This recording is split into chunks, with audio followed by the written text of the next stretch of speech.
So guys, boom, yes, I'm talking to you. As you can see from the title of this video, we're going to be taking a look at the top 5 shooting guards in the entire country, but specifically in that 23 high school basketball class. I've already made a point guard addition to this video, so if you haven't seen that video, make sure to go check that video out after this one. In the comment section down below, I want to know your opinions on who do you guys personally feel like are the top 5 shooting guards in the country. Who do you think is the best overall shooting guard in the country? Do you agree with my list? Do you disagree? Who did I miss? Let's get a great basketball conversation started in the comment section down below. Do not forget to subscribe, like the video, join the free Discord if you're not sensitive, you like high school basketball content. Do all that. And with all that being said, guys, going to get straight into this video. So guys, boom, let's go and get straight into this video. And at the number 5 spot, I personally have JAKOBE Walters as the 5th best shooting guard in this entire country. If you guys don't know who this man JAKOBE Walters is, he is a 6'6" shooting guard from McKinney, Texas. Guys, I've seen this man in person so many times. The first time that I seen this man JAKOBE Walters play, the way that he approaches the game even before the game starts, and the warm-ups, the way that he carries himself, his demeanor, he just has that it factor. If you know, you know. He's currently ranked as the 17th ranked player in the country according to ESPN, and he actually led his team pretty far in the state tournament last season, only losing to Duncanville, who was the state champions in the semifinals. And like I said, he's just an overall great dynamic shooting guard. He can shoot the ball pretty well in all scenarios, coming off screens, off the dribble. He's super fundamentals. He probably doesn't have that crazy exciting play style to watch like a Mikey Williams or anything like that. He just does the little things right. And there's a reason why they went pretty far in the state tournament, especially in a place like Texas. I don't think you guys understand the amount of talent that is located in Texas. But I'm a huge fan of this man, JAKOBE Walters. He's actually going to be transferring to Link Academy for his senior year, and he's already committed to play for Baylor after his senior year. Guys, if this man JAKOBE Walters can get a little bit more aggressive, I think he can be a solid pro in the NBA. At the number 4 spot, I gotta go with this man, Wesley Yates, 6'3" to 6'4" shooting guard from BEAMOUNT, Texas, in Houston, Texas. I actually believe that Wesley Yates is actually one of the top players ranked overall in his class, I believe, whenever he was in middle school. Now he's currently ranked as the 38th ranked player according to ESPN. And I want you guys to understand that Wesley Yates, he's a different type of shooting guard. His play style is a lot different solely because of his size. There's a lot of skinnier guys out there, like, you know, the McCains, the JAKOBE Walters. I look at Wesley Yates kind of like a Mikey Williams. He has that size, he has some meat on him, he has a lot of strength, he understands how to use his strength to his advantage, especially whenever he attacks the basket. And I think he's an elite scorer that doesn't get enough credit for being the great shooter that he honestly is. I personally like his aggressiveness and the way that he approaches the game, averaging 20 points a game last year. He's a back-to-back state champion, especially in Houston. Guys, I'm telling you, this man is a straight winner. He hasn't committed to a program just yet. I do know that he has some visits lined up. I personally think that he can develop into a great combo guard at college and potentially in the NBA. What do you guys personally think about Wesley Yates? So guys, boom, at number 3, I gotta go with this man, SHEPPARD, a 6'2" combo guard from Kentucky. Guys, I'm telling you, this man has a great story that I feel like a lot of people don't understand, just how he went from an unranked prospect to being ranked as the 26th best player in the entire country according to ESPN. You guys already know he's played with Gabe Cups on so many summer circuits, and I personally feel like SHEPPARD is arguably one of the best shooters in the entire nation. He actually won the Gatorade Player of the Year in the state of Kentucky, and this past season he also averaged 25 points a game, 7 assists, 6 rebounds, 4.4 steals a game.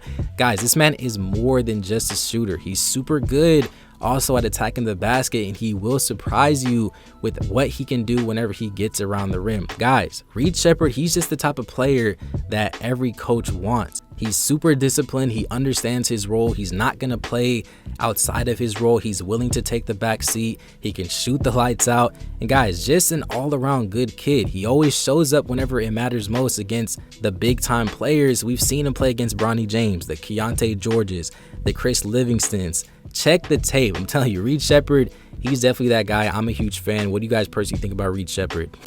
So guys, boom, these first 2 players These two are honestly kind of hard to decide on who's the number 1 player. They're essentially kind of equal, but number 2, I got to go with this man, Mikey Williams, a 6'3" guard from the city of San Diego. Guys, we already know this man, Mikey Williams' story. He's been at the top of the class his entire career. I will say that he is dropping down in the rankings. He's currently ranked as the 30th ranked player according to ESPN. But one thing about Mikey is that he's definitely going to fill up the stat sheet no matter the competition. We've seen Mikey drop multiple 40-point games. We've seen him drop 50-point games before. We've seen him drop 72 points in a game. Nobody on this list has done that. To score 72 points, guys, I don't think people understand how hard that is no matter the competition. To score some of the 50-point games that he's had is honestly insane, and these are against competition. I believe he has not averaged less than 20 points in a season in his career. So I'm telling you, Mikey Williams, he's a natural born scorer, and he gets actual buckets. Yes, I will admit his freshman and sophomore year, they weren't up to par, but this past season he showed me a lot of improvements. And you guys know how I feel about this man Mikey during the hype, you know, during his 8th grade year, 9th grade year, 10th grade year. But Mikey, he proved me wrong, and I'm a huge fan. I think he has a legit shot at making to the NBA. That's going to be another video for another day. A lot of people are saying he's not a one and done player. There's a lot of things that he's going to have to do if he does want to make it to the NBA. But like I said, I'm going to make a more in-depth video regarding that a little later. Mikey still hasn't committed to a program yet. We know that schools like USC, Kansas, the G League, those are a few options. I've made a video saying that he potentially could team up with Bronny James. I don't know. I think Mikey Williams definitely needs to be the number 1 player on that team for whichever college he decides to go to. But guys, what do you guys think about Mikey Williams? Do you think he's the best shooting guard in the country? Let me know in the comment section down below. So guys, boom, at the number 1 spot, I gotta go with this man, Mccain, 6'4" shooting guard from Corona, California. He's currently ranked as the 16th ranked player according to ESPN. He's a multiple-time state champion, beating Sierra Canyon also in the process.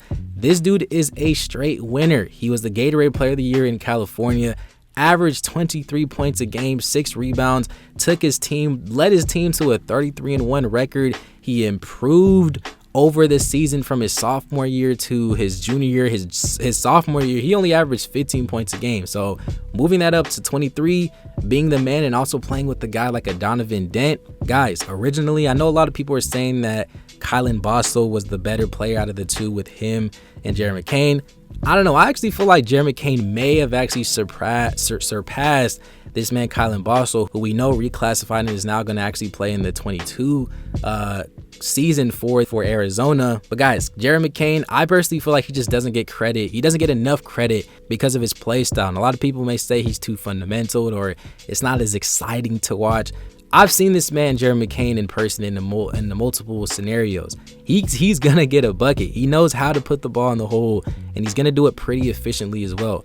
I like to compare his game to a Klay Thompson, which is how well he can shoot the ball, and also just the way that he moves around the court. He understands how to read screens, how to go about screens, shooting in just different scenarios. I think he's actually one of the players in high school currently right now that is going to transition from college to the NBA a lot smoother just because of just his play style. Maybe the same thing with Reed Sheppard's too, but his size may alter his chances. But I don't know, that's another video for another day. Guys, like I said, Mccain, I'm a huge fan. We already know he's committed to play at Duke. Do you guys personally feel like he's a one and done player? Let me know in the comment section down below. But you watched this video, guys, that was my top 5 players in the entire country in the 23 class overall in high school. What do you guys personally think about my list? Do you agree? Do you disagree? Who are some players that I missed off? Who do you guys see as the number 1 player? Do you guys want me to do this for the 23, for the 24 class, the 25 class? I'll probably drop the small forward edition here pretty soon if you guys want that video. But guys, let me know in the comment section down below. Don't forget to subscribe to the channel, like the video, join the free Discord, do all that. All that being said, guys, thank you for watching. It's been another episode of Juice Made TV. Peace.